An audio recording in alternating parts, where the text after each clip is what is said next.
अस्सलाम वालेकुम। आज स्टार्ट करेंगे जो है ना वो केमिस्ट्री।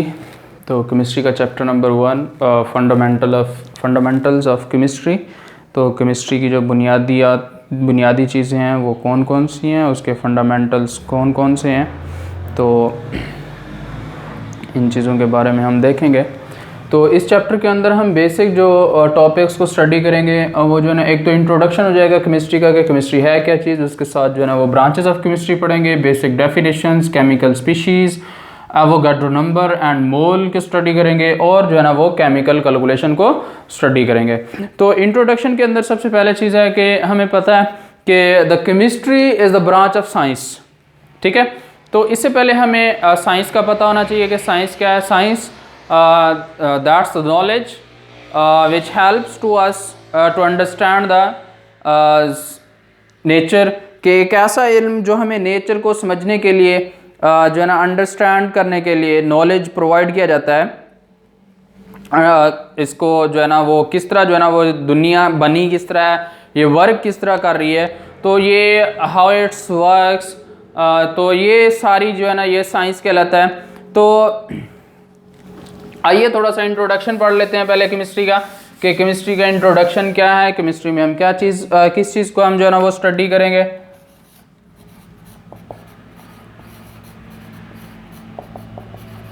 इंट्रोडक्शन, ये क्या है, द ब्रांच ऑफ साइंस।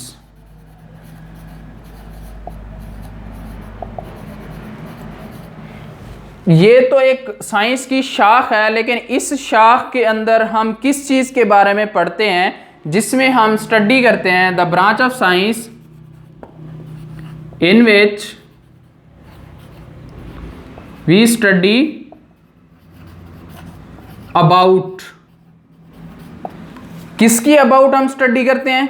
हम स्टडी करते हैं about the composition, structures, properties and reactions of matter. ठीक हो गया, कि about the composition,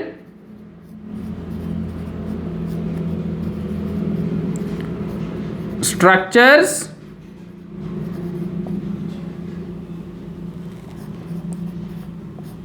properties and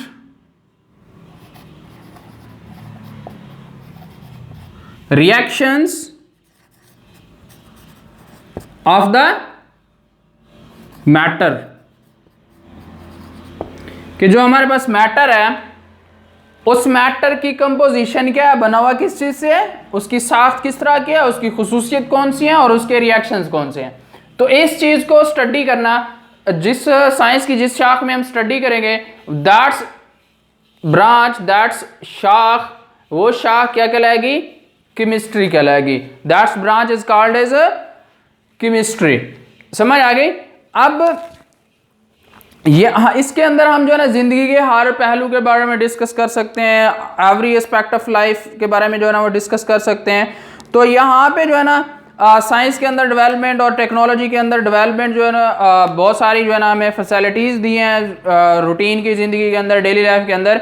अगर हम जो है ना इसके बारे में, इसके रोल और इसकी जो इम्पोर्टेंस है, पेट्रोकेमिकल प्रोडक्ट्स हैं या मेडिसन है या drug, soap, detergents, paper, pigments, paints, ये सारी चीज़ें जो है ना केमिस्ट्री की मरहून मिन्नत है। तो केमिस्ट्री के अंदर जितनी जिद्दत आती गई है तो उतना जो है ना वो केमिकल कंपाउंड भी बनते गए। इंसेक्टिसाइड्स को देख लें, पेस्टिसाइड्स को देख लें, ये सारी चीज़ें जो है ना which all are the fruit of the effect of chemist. Chemist ने काम किया है, केमिस्ट्री में इंप्रूवमेंट लेके आए हैं। तो ये सारा जो है ना इन्हीं चीज़ों का, pesticide, fungicide, insecticide, soaps, detergents, medicine, ये सारी चीज़ें, पेट्रोकेमिकल प्रोडक्ट्स जो हैं, ये सारी की सारी जो है ना वो उन्हीं केमिस्ट की मेहनत का फल है और केमिस्ट्री का निचोड़ है। इसके साथ साथ इसके कुछ ड्रॉबैक्स भी हैं। तो जो केमिकल इंडस्ट्री के अंदर जितनी डेवलपमेंट हुई है तो उससे जो है ना वो टॉक्सिक जहरीले मटेरियल भी जो है ना वो प्रोड्यूस हुए हैं, जिससे जो है ना पानी खराब हुआ है, पानी पोल्यूटेड हुआ है, वाटर पोल्यूशन हुई है, जिसके जरिए से जो है ना वो इन्वायरमेंट के अंदर एयर पोल्यूट हुई है। तो एयर पोल्यूशन का इन्वायरमेंट के अंदर पोल्यूशन के भी ये वजह बनी है। इसके अलावा दूसरा जो है ना इसके कुछ फायदे भी हैं। दूसरी तरफ अगर देखा जाए तो केमिस्ट्री जो है ना वो हमें तकरीबन तमाम वो नॉलेज, तमाम वो टेक्निक्स बताती है। वो इसके अंदर जितनी इम्प्रूवमेंट हुई है तो वो हमने कुछ इससे नॉलेज लिया है, कुछ टेक्निक्स यूज़ किए हैं जिसके थ्रू हम जो है ना अपनी हेल्थ को भी जो है ना वो बेटर कर सकते हैं और अपने एनवायरनमेंट को भी बेटर कर सकते हैं। इस चैप्टर के अंदर हमने जो है ना वो डिफरेंट ब्रांचेस के बारे में स्टडी करना है। तो हमारा जो फर्स्ट वन टॉपिक होगा इस चैप्टर का वो हमारा है ब्रांचेस ऑफ केमिस्ट्री। तो it is fact that we live in the world of chemicals, कि हम जो है ना केमिकल की कीमियाई दुनिया के अंदर रह रहे हैं। तो यहाँ पे जो है ना वो तकरीबन हम डिफरेंट लिविंग ऑर्गेनिज्म जो है ना वो डिपेंड करते हैं पानी की रिक्वायरमेंट के ऊपर। ऑक्सीजन, कार्बोहाइड्रेट्स, कार्बन डाइऑक्साइड, ये सारी चीज़ें जो है ना अपने सर्वाइवल के लिए जितने भी एनिमल्स हैं उनके लिए ज़रूरी है। पानी है, ऑक्सीजन, कार्बन डाइऑक्साइड, जितने भी वो प्लांट है या एनिमल हैं, तो इन तमाम लोगों को जो है ना इन चीज़ों की ज़रूरत होती है। आज की जो केमिस्ट्री जो है ना इसका बहुत बड़ा स्कोप है तकरीबन ज़िंदगी के हर पहलू के ऊपर। तो जिसके ज़रिए से जो है ना ये ह्यूमैनिटी की को सर्व कर रहा है, उसकी खिदमत कर रही है केमिस्ट्री। तो दिन रात जो है ना वो केमिस्ट मेहनत कर रहे हैं ताकि लोगों की भलाई के लिए कुछ ना कुछ किया जाए। तो केमिस्ट्री को जो है ना वो मुख्तलिफ ब्रांचेस के अंदर जो है ना वो डिवाइड किया जाता है, जिसमें फिजिकल केमिस्ट्री है, organic chemistry, inorganic chemistry, bio chemistry, industrial chemistry, nuclear chemistry, environmental chemistry and analytical chemistry. तो इन ब्रांचेस के अंदर केमिस्ट्री को जो है ना वो फर्दर आगे डिवाइड किया जाता है ताकि हम इसको देख सकेंगे केमिस्ट्री का डिफरेंट जो एस्पेक्ट ऑफ लाइफ है, जो जितना उनका जो है ना वाइड उनका यूज़ हो रहा है, तो वो कहाँ कहाँ पे हम जो है ना for the survival of human being, for the survival of plants and animals, तो इसका केमिस्ट्री का क्या रिलेशनशिप है माहौल के साथ और माहौल में रहने वाले दूसरी चीज़ों के साथ। तो इस चीज़ को स्टडी करने के लिए हम जो है ना उसकी डिफरेंट ब्रांचेस को जो है ना आज डिस्कस करेंगे, कौन कौन सी इसकी ब्रांचेस हैं और किस ब्रांच का क्या ताल्लुक है, क्या काम है, वो कैसे काम करती है। ब्रांचेस ऑफ केमिस्ट्री, ठीक है। वेरी फर्स्ट वन जो पहली ब्रांच है वो है physical chemistry.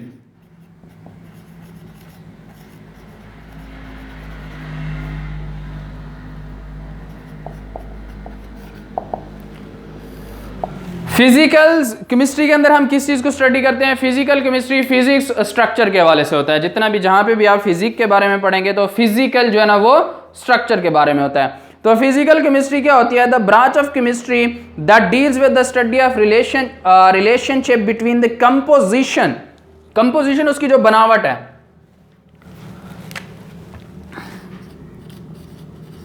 The study of the relationship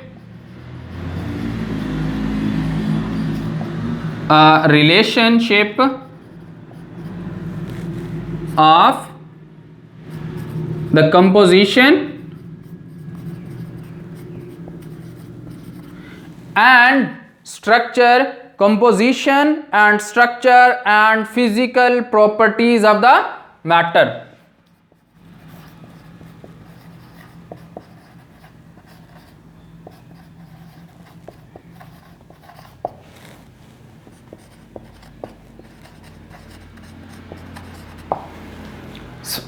chemistry की वो ब्रांच जिसके अंदर हम जो है ना उसकी उसकी कंपोजिशन और उसकी फिजिकल प्रॉपर्टीज किसी भी मैटर की, उसको जब हम उनके दरमियान जो रिलेशनशिप होता है, इस तमाम चीज को जब हम स्टडी करेंगे, that this branch is called physical chemistry.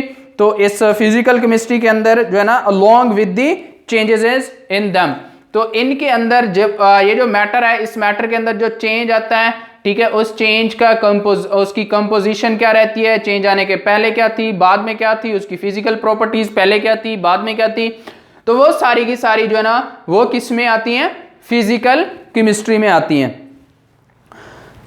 ये प्रॉपर्टी जो है ना वो क्या है, the property such as structure of atom, formation of molecules, behaviour of gases, behaviour of liquid, behaviour of solids, और the study of effect of temperature और radiations on matter, and so all these are studied in this branch. के temperature का क्या effect होता है matter के ऊपर, radiations का क्या इफेक्ट होता है, वो सारी चीजें जो है ना वो इसके अंदर स्टडी की जाती हैं।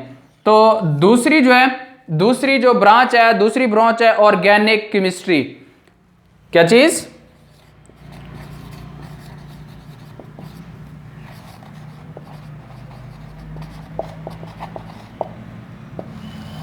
ऑर्गेनिक केमिस्ट्री के अंदर the branch of chemistry in which we deals with the study of organic compound and their derivatives.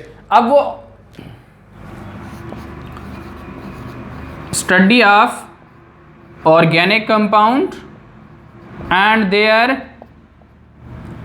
Derivatives.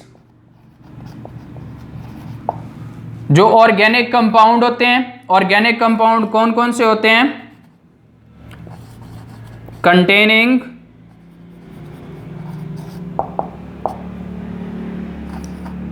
Carbon and hydrogen. ऐसे जो कार्बन और हाइड्रोजन के ऊपर मुश्तमिल होते हैं, हाइड्रोकार्बन जिनको बोलते हैं, तो वो हाइड्रोजन और कार्बन पर मुश्तमिल जो कंपाउंड होते हैं वो ऑर्गेनिक कंपाउंड होते हैं। और organic compound and their derivatives, और जो इनसे अखज किए जाते हैं, जो इन्हीं ऑर्गेनिक कंपाउंड से आगे कंपाउंड बनते हैं, उन तमाम का मुतालिया कहाँ पे किया जाता है, ऑर्गेनिक केमिस्ट्री में किया जाता है। तो इस ब्रांच को नाम दिया जाता है ऑर्गेनिक केमिस्ट्री का। कोवलेंट कंपाउंड भी बोल देते हैं।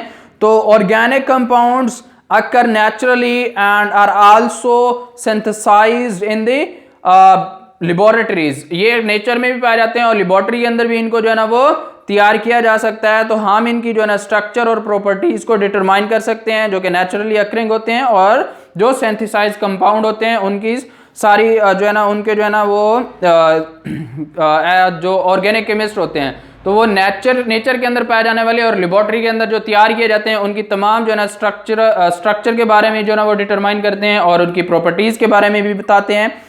तो इस ब्रांच का जो स्कोप है वो पेट्रोलियम और पेट्रोकेमिकल और जो फार्मास्यूटिकल इंडस्ट्रीज होती हैं, पेट्रोल के अंदर, पेट्रोकेमिकल इंडस्ट्रीज के अंदर और फार्मास्यूटिकल इंडस्ट्री के अंदर जो है ना वो ऑर्गेनिक केमिस्ट्री का बहुत बड़ा किरदार होता है। तो वो जो है ना जो ऑर्गेनिक केमिस्ट होते हैं वो वर्क कर रहे होते हैं फार्मास्यूटिकल इंडस्ट्रीज के लिए या पेट्रोकेमिकल इंडस्ट्री के लिए। ठीक है, यहां तक ये चीजें, ये दो ब्रांचेस होगी। उसके बाद जो नेक्स्ट वन ब्रांच है वो है inorganic chemistry. Third one is inorganic chemistry. तो इनऑर्गेनिक केमिस्ट्री वो थोड़ी सी इससे डिफरेंट हो जाएगी। इनऑर्गेनिक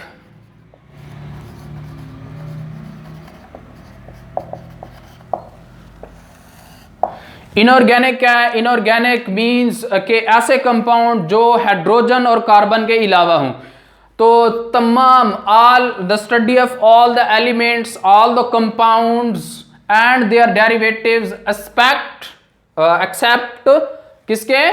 कि सिर्फ सिवाय हाइड्रोकार्बन्स के, कार्बन और हाइड्रोजन एंड देयर डेरिवेटिव से, कि तमाम लाइफ के अंदर जितने भी एलिमेंट्स कंपाउंड्स पाए जाते हैं उन तमाम की स्टडी, उन तमाम का मुतालिया, सिवाय उनके जो हाइड्रोकार्बन्स हैं या कार्बन और हाइड्रोजन पर मुश्तमिल हैं। All the elements and their compound except study of all the compounds and their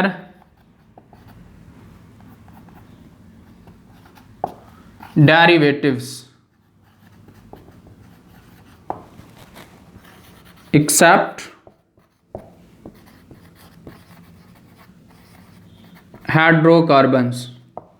hydrocarbons के अलावा जितने भी एलिमेंट्स होते हैं या उनके जो डेरिवेटिव्स होते हैं, जो उनके माखज़ होते हैं, उन तमाम का मुतालिया इसी ब्रांच के अंदर किया जाता है इनऑर्गेनिक केमिस्ट्री के अंदर। तो यहाँ पे जो है ना, it has applicable in every aspect of the chemical industry such as glass, cement, ceramics, metallurgy. तो ये जो है ना वो तमाम इंडस्ट्रीज के अंदर जो है ना वो यूज होती है। जिस तरह की सीमेंट इंडस्ट्री है वहाँ पे भी जो है ना इनऑर्गेनिक केमिस्ट्री यूज होती है। सिरेमिक इंडस्ट्री है, ग्लास बनाने, शीशा बनाने की जो इंडस्ट्री है वहाँ पे भी जो है ना वो यूज होती है। मेटलर्जी की इंडस्ट्री के अंदर भी ये यूज होती है। उसके बाद जो फोर्थ वन है वो है बायोकेमिस्ट्री।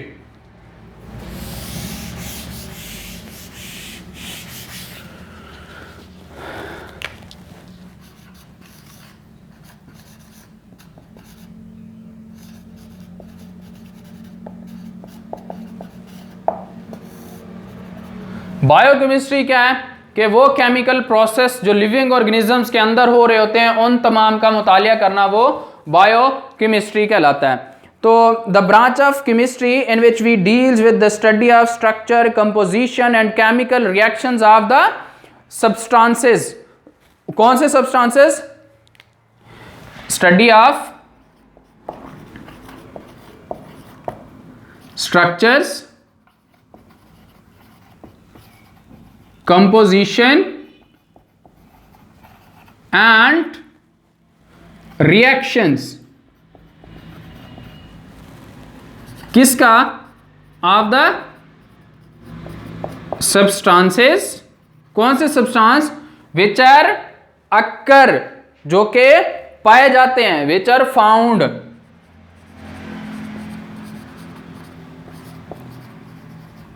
कहां पाए जाते हैं? Found in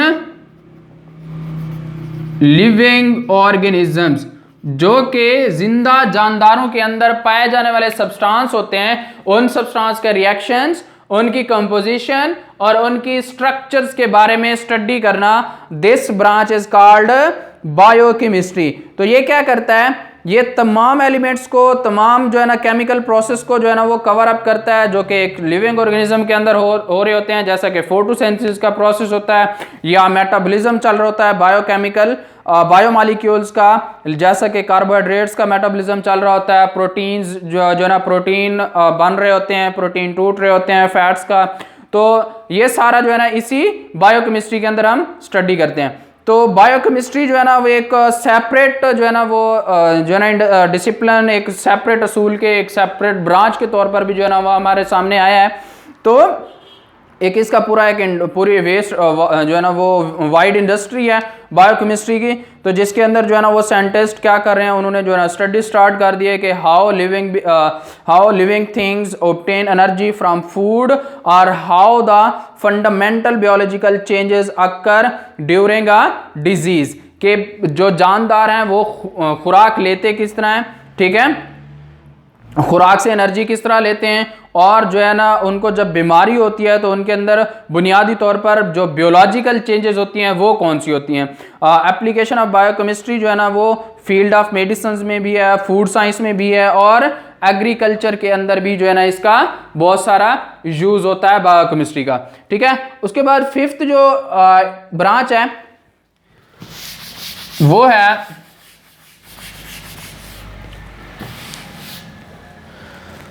industrial chemistry.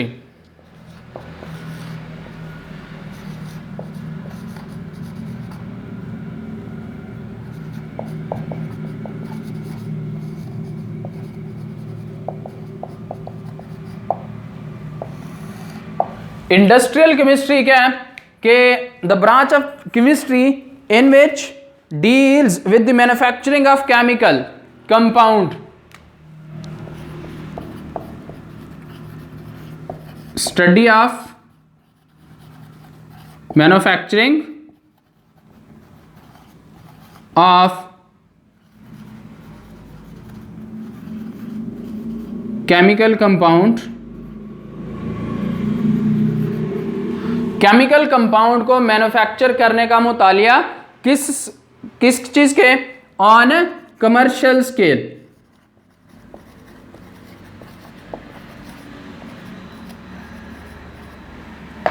Commercial scale के ऊपर जो है ना वो सनती पैमाने के ऊपर जो केमिकल कंपाउंड्स की तैयारी का जो मुतालिया होता है वो इंडस्ट्रियल केमिस्ट्री कहलाता है।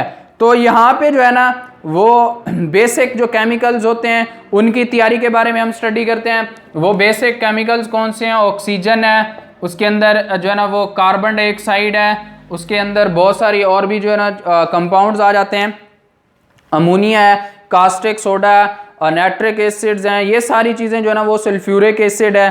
These chemicals provide the raw material for the other industries such as fertilisers, soap, textile, agriculture. तो ये सारी चीज़ें जो है ना वो अमोनिया, नाइट्रिक एसिड, ये सारे जो है ना वो एज अ रॉ मटेरियल के तौर पर यूज होते हैं। Raw materials for other industries, दूसरी इंडस्ट्रीज एज लाइक, जैसा कि एग्रीकल्चर की इंडस्ट्री है तो वहां पे जो है ना ये रॉ मटेरियल के तौर पर भी यूज होते हैं। तो अब ये इंडस्ट्री है, इंडस्ट्रियल स्केल के ऊपर इन कंपाउंड की तैयारी का जो ब्रांच होती है, तैयारी का जो मुतालिया होता है वो मुतालिया totally called as industrial chemistry. 6th one जो है ना वो है न्यूक्लियर केमिस्ट्री। न्यूक्लियर केमिस्ट्री के अंदर देखते हैं कि किस चीज़ का मुतालिया किया जाता है, वो क्या चीज़ होती है, उससे जो है ना वो हम किस तरह जो है ना वो बेनिफिटेड है। न्यूक्लियर केमिस्ट्री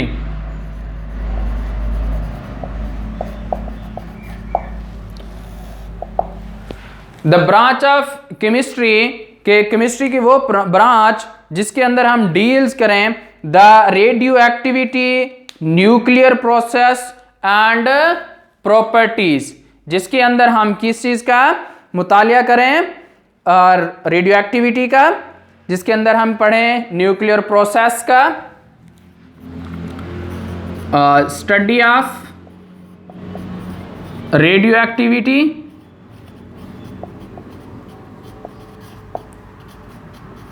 न्यूक्लियर प्रोसेस, जिसमें हम मुतालिया कर रहे हूं रेडियो एक्टिविटी का, न्यूक्लियर प्रोसेसेस का और इनकी प्रॉपर्टीज का। तो ये स्टडी क्या कहलाती है? न्यूक्लियर केमिस्ट्री कहलाती है। क्या कहलाती है? न्यूक्लियर केमिस्ट्री कहलाती है। इस ब्रांच के अंदर जो मेन कंसर्न होता है वो किस चीज पे होता है? वो एटॉमिक एनर्जी पे होता है। मेन कंसर्न क्या होता है? वो होता है एटॉमिक एनर्जी, जो एनर्जी एटम से प्रोड्यूस होती है।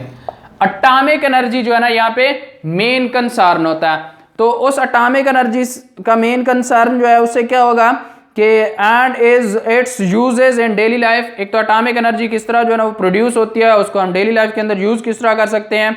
तो it also includes the study of chemical effect resulting from the absorption of radiations within animals, plants and other animals। तो वो केमिकल उनका जो है ना वो कीमियाई इफेक्ट असर क्या होगा अगर कोई एलिमेंट, कोई एनिमल, कोई प्लांट, कोई भी लिविंग ऑर्गेनिज्म अगर किसी भी केमिकल कंपाउंड को जो है ना वो ऑब्जॉर्व कर लेती है तो उसका बाद में असर क्या होगा, तो वो भी हम जो है ना इसमें मुतालिया करते हैं। It has vast application in medical treatment as like radiotherapy, preservation of food and generation of electrical power through the nuclear reactions. तो न्यूक्लियर रिएक्शन जब होता है तो उससे इलेक्ट्रिसिटी भी जनरेट होती है। न्यूक्लियर केमिस्ट्री के अंदर जो है ना हम रेडियो एक्टिविटी के थ्रू जो है ना रेडियोथेरेपी होती है, ट्रीटमेंट के लिए यूज होता है, कैंसर की ट्रीटमेंट के लिए, और जो है ना फूड की प्रिजर्वेशन के लिए भी हम इसके प्रिंसिपल्स को यूज करते हैं न्यूक्लियर केमिस्ट्री के। उसके बाद 7th जो है वो है environmental chemistry.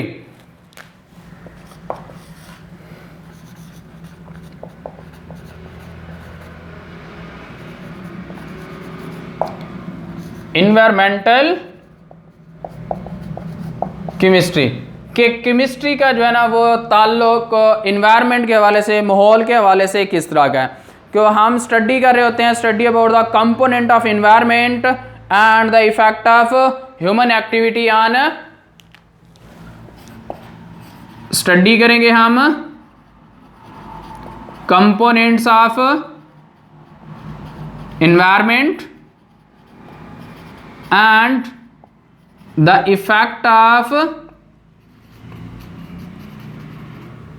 Humans on the environment.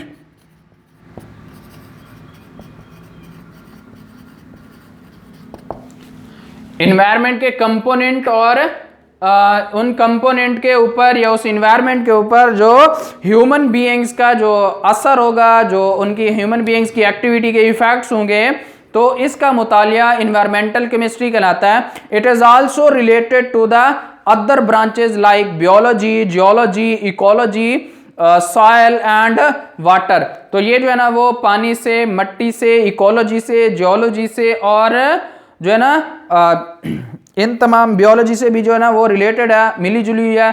The knowledge of chemical process taking place in environment is necessary for its improvement and protection against the pollutants। अब इन्वायरमेंटल केमिस्ट्री का जो नॉलेज है वो ज़रूरी होता है कि इन्वायरमेंट को इसके जो नॉलेज है वो किस लिए जो है ना इम्पोर्टेंट है कि इन्वायरमेंट को प्रोटेक्ट करने के लिए और इन्वायरमेंट को पोल्यूशन से पाक करने के लिए और इसी इन्वायरमेंट में इम्प्रूवमेंट लाने के लिए जो है ना वो हमें इन्वायरमेंटल केमिस्ट्री से रिलेटेड नॉलेज का होना ज़रूरी है, ताकि हम अपने इन्वायरमेंट को पोल्यूशन से प्रोटेक्ट कर सकें। 8th जो ब्रांच है, ब्रांच ऑफ केमिस्ट्री जो है वो है analytical chemistry.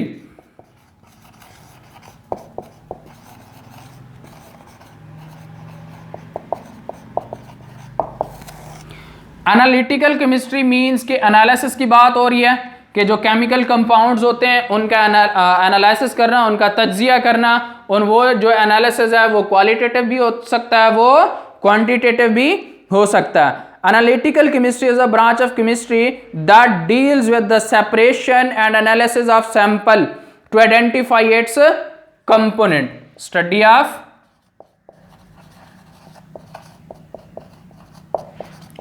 Of the separation, अलहदा करना, एंड एनालिसिस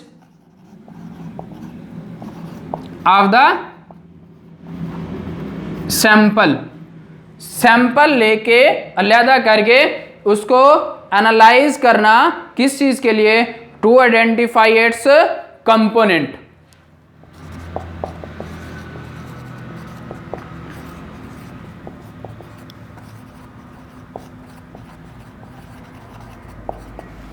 कि उसके कंपोनेंट्स की आइडेंटिफाई करना, शनाख्त करना, उसके जो अज्जा हैं उनको उनकी शनाख्त करना, ये मुतालिया जो होता है ये कहलाता है एनालिटिकल केमिस्ट्री। सेपरेशन जो है ना वो carried out prior to qualitative and quantitative analysis. वो क्वालिटेटिव भी हो सकता है, वो क्वालिटी भी बेस पे भी हो सकता है, और क्वांटिटी जो है ना वो मियार और मिकदार के हवाले से भी हो सकता है। Qualitative analysis provides the identify of a substance. उसकी जो क्वालिटी होती है वो उसके कंपोजिशन ऑफ केमिकल स्पीशीज के बारे में बताता है। दूसरी तरफ जो क्वांटिटेटिव एनालिसिस होता है वो उसकी अमाउंट जो है ना वो तमाम कंपोनेंट जो उसके अंदर पाए जाते हैं वो उन तमाम कंपोनेंट की जो है ना वो अमाउंट के बारे में जो है ना वो जो है ना हमें वो बताता है कि कितनी कितनी अमाउंट में पाए जाते हैं।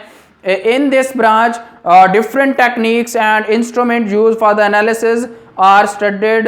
The scope of this branch covers food, water, environment and clinical analysis। समझा इस बात की? तो ये एनालिटिकल केमिस्ट्री जो है ना वो हम जो है ना एक सैंपल लेते हैं, कोई भी चीज़ है उसका सैंपल लेके उसके कंपोनेंट्स को आइडेंटिफाई करने के लिए हम उसका एनालिसिस करते हैं, तज्जिया करते हैं। तो वो एनालिसिस जो है ना वो क्वालिटी बेस भी हो सकता है, क्वांटिटी बेस भी हो सकता है। क्वालिटेटिव एनालिसिस होगा तो वो हमें बताएगा कि जो इसके अंदर जो सैंपल हमने लिया है उसके जो कंपोनेंट्स हैं उसकी क्वालिटी क्या है, अच्छे हैं, बुरे हैं, तो उनकी तमाम की जो है ना वो क्वालिटी के बारे में बताएगा। और क्वांटिटेटिव जो होता है वो क्वांटिटेटिव एनालिसिस ये होता है कि जो हमने सैंपल लिया हुआ है उसके जो हम कंपोनेंट्स देख रहे हैं ये कंपोनेंट हैं और कितनी कितनी मिकदार में मौजूद हैं, तो वो उनका जो है ना वो क्वांटिटेटिव एनालिसिस कहलाएगा। ये जो है ना वो बहुत सारे जो है ना वो इसका स्कोप जो है ना वो बहुत बड़ा है, फूड, वाटर और इन्वायरमेंट के अंदर भी जो है ना वो इसको अप्लाई किया जाता है, और क्लिनिकल एनालिसिस के अंदर भी एनालिटिकल केमिस्ट्री यूज होती है। तो यहाँ तक थी जो है ना ये वेरी फर्स्ट टॉपिक जो था द ब्रांचेस ऑफ केमिस्ट्री, यहाँ तक खत्म होता है। तो अगर किसी को कोई कंफ्यूजन है, कोई क्वेश्चन आता है, कोई क्वेश्चन अगर आप लोगों को समझ नहीं आता तो आप जो है ना वो डायरेक्ट कमेंट सेक्शन में भी पूछ सकते हैं, और आप डायरेक्ट व्हाट्सएप भी मुझे कर सकते हैं। जो है ना इंशाल्लाह नेक्स्ट मुलाकात होगी नेक्स्ट टॉपिक के अंदर। तब तक के लिए अल्लाह हाफिज़।